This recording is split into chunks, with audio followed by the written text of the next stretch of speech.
शिव पुराण कहती है कि आप किसी को प्रसन्नता दोगे तो आपको प्रसन्नता मिलेगी। आप किसी को अच्छा दोगे तो आपको अच्छा मिलेगा। और गाली देकर देख लो, गाली भी मिलेगी और बोनस भी मिलेगा।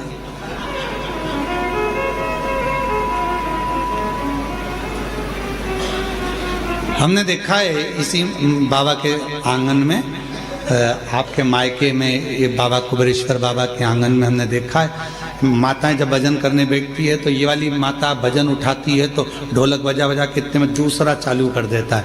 इंतजार करती है, ये रुकेगी ना मैं गाऊंगी, फिर वो रुकेगी ना मैं गाऊंगी, इंतजार करते। मतलब उसने भजन दिया तो ये भी भजन दे रही है, उसने भजन किया तो वो भी भजन दे रहा। धनोरा वालों की भी आपकी भी टीम आई हुई है भजन के, कुछ बुजुर्ग लोग, कई पुरुष लोग, हारमोनियम और ढोलक यहीं के और धनोरा वाले ही आए हैं क्या?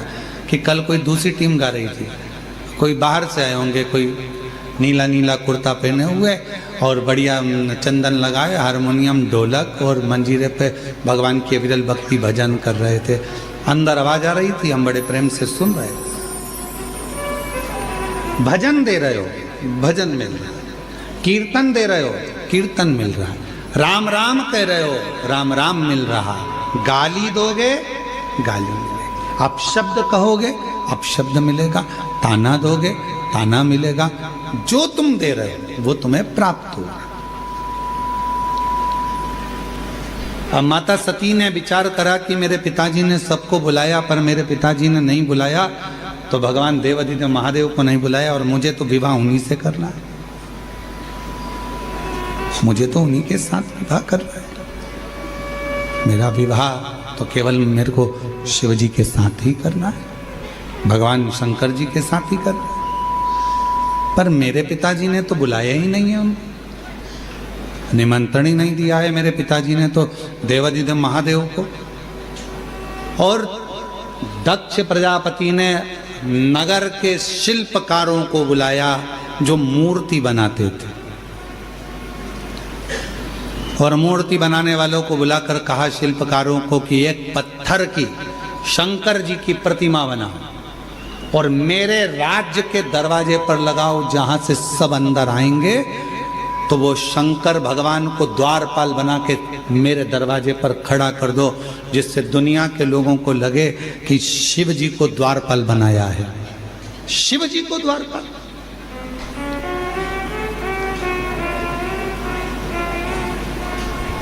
शिल्पकारों ने समझाया दक्ष प्रजापति को, ये क्या कर रहे हो, ये अच्छी बात नहीं है। भगवान देवाधिदेव महादेव की मूर्ति बनाकर दरवाजे पर बिठा देना, ये कहां की रीति है।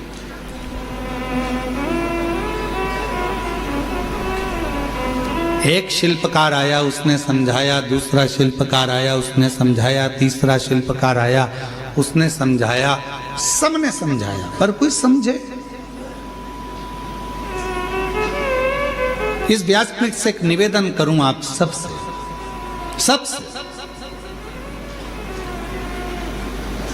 अगर यदि आप लोग अपनाएंगे तो कहना उत्तमता है, नहीं तो व्यर्थ बोलना और व्यर्थ बात को रखना ये तो श्रेष्ठता नहीं है। कर सकते हो क्या आप लोग जो हम बोलने जा रहे हैं?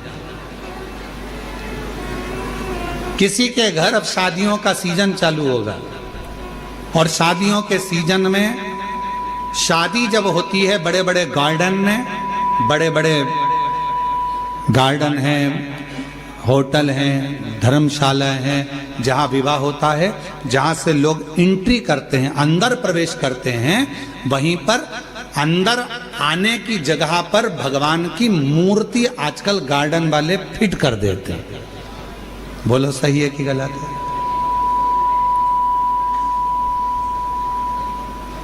आप पान खाते हुए जा रहे हो, खाना खाकर जा रहे हो, भोजन कर कर जा रहे हो, शादी में प्रवेश कर रहे हो, नाच रहे हो, कोई मदिरा पिया हुआ है, बाराती किसको मालूम कौन कैसा है, कोई ड्रिंक कर रहा हुआ है, मदिरा पिया हुआ है, कोई गलत भक्षण कर रहा है, किसी ने गलत काम कर दिया, कोई गलत विचार से गलत व्यवहार से आया हुआ है, और दरवाजे पर तुमने भगवान गणेश जी को बिठा दिया, दरवाजे पर तुमने वेंकटेश भगवान को बिठा दिया, दरवाजे पर तुमने श्री जी बाबा को बिठा दिया, दरवाजे पर तुमने ठाकुर जी को बिठा दिया, दरवाजे पर कृष्ण की मूर्ति रख दी, दरवाजे पर तुमने शिव जी की मूर्ति रख दी, दरवाजे पर तुमने भगवान की मूर्ति रख दी। नहीं, एक नियम बनाओ, आज से कथा सुनने वाले एक नियम बना लो, किसी की शादी में जाओ और दरवाजे पर अगर किसी भगवान की मूर्ति प्लास्टिक की या पीओपी की किसी की भी मूर्ति रखी देखो, तो तुम जो लिफाफा दो ना, उस लिफाफे के ऊपर एक लाइन लिख कर दो कि भगवान की जगह अपने बाप को बिठा देते।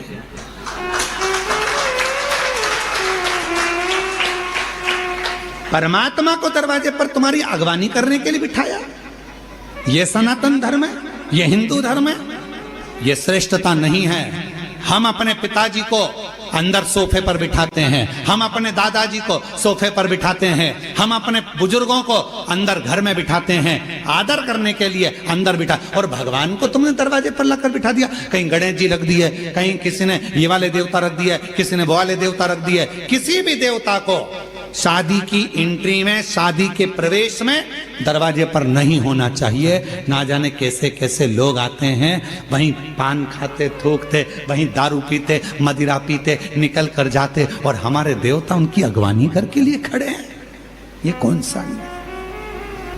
ये श्रेष्ठता नहीं है, ये ठीक नहीं है। दरवाजे पर कोई देवता नहीं होना चाहिए। लिख दो लिफाफे के अंदर, अंकल जी हम आपकी शादी में आए थे, बेटे की शादी आपने करी, पर हमको अच्छा नहीं लगा, आपने भगवान को दरवाजे पर द्वारपाल बनाकर बिठा दिया, ये हमको ठीक नहीं लगा। जब 25-50 लिफाफों पर ये लिखा रहेगा, तो अगली बार शादी करने वाला सबसे पहले कान पकड़ेगा और भगवान की मूर्ति को दरवाजे पर अगवानी करने के लिए द्वारपाल बनाकर नहीं बिठाएगा।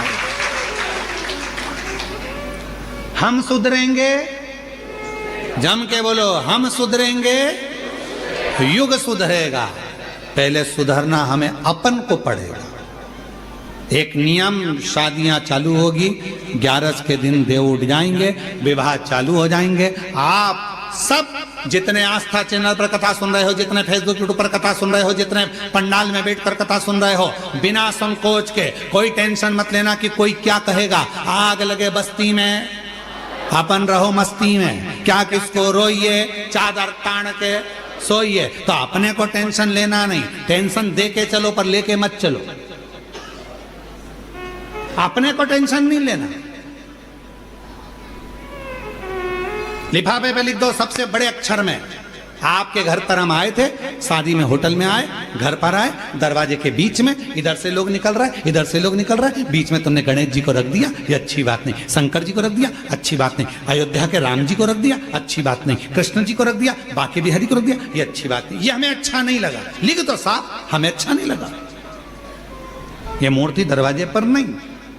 अगर रखना ही है तो तुम्हारा दूल्हा दुल्हन का जो स्टेज बने, उस स्टेज के पीछे तुम भगवान को रखो तो तुम्हें आशीर्वाद प्रदान करेंगे, वर देंगे, दरवाजे पर नहीं।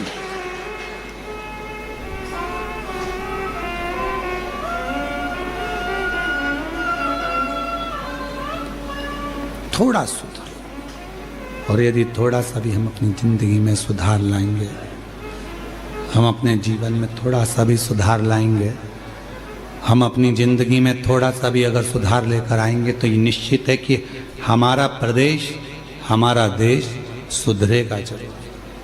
थोड़ा सा सुधार। क्या करा दक्ष प्रजापति ने? शिल्पकारों को बुलाया, और शिल्पकारों को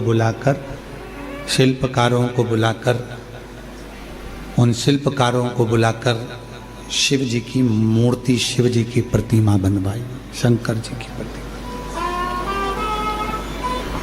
एक शिल्पकार ने समझाया, 2 शिल्पकार ने समझाया, 3 ने समझाया दक्ष प्रजापति को कि ये मूर्ति बनाकर दरवाजे पर मत खड़ी कर।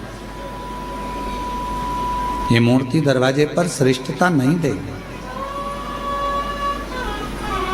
मत खड़ी कर। दक्ष प्रजापति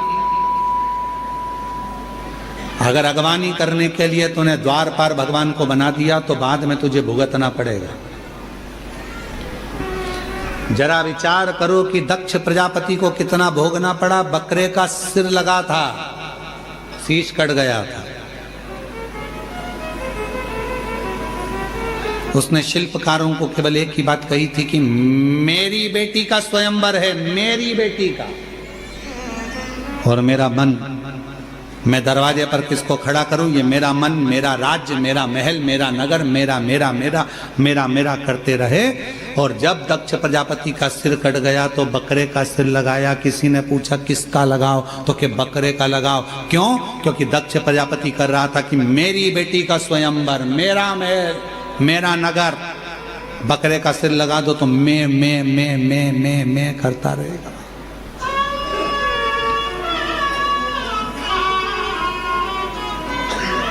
दुनिया में मैं शब्द, मेरा, मैंने करा, मैंने करा, मैंने करा, मैंने करा, नहीं। प्रभु आपकी कृपा से सब काम हो रहा, प्रभु आपकी कृपा से सब काम हो रहा, करते हो भोले बाबा मेरा नाम हो रहा,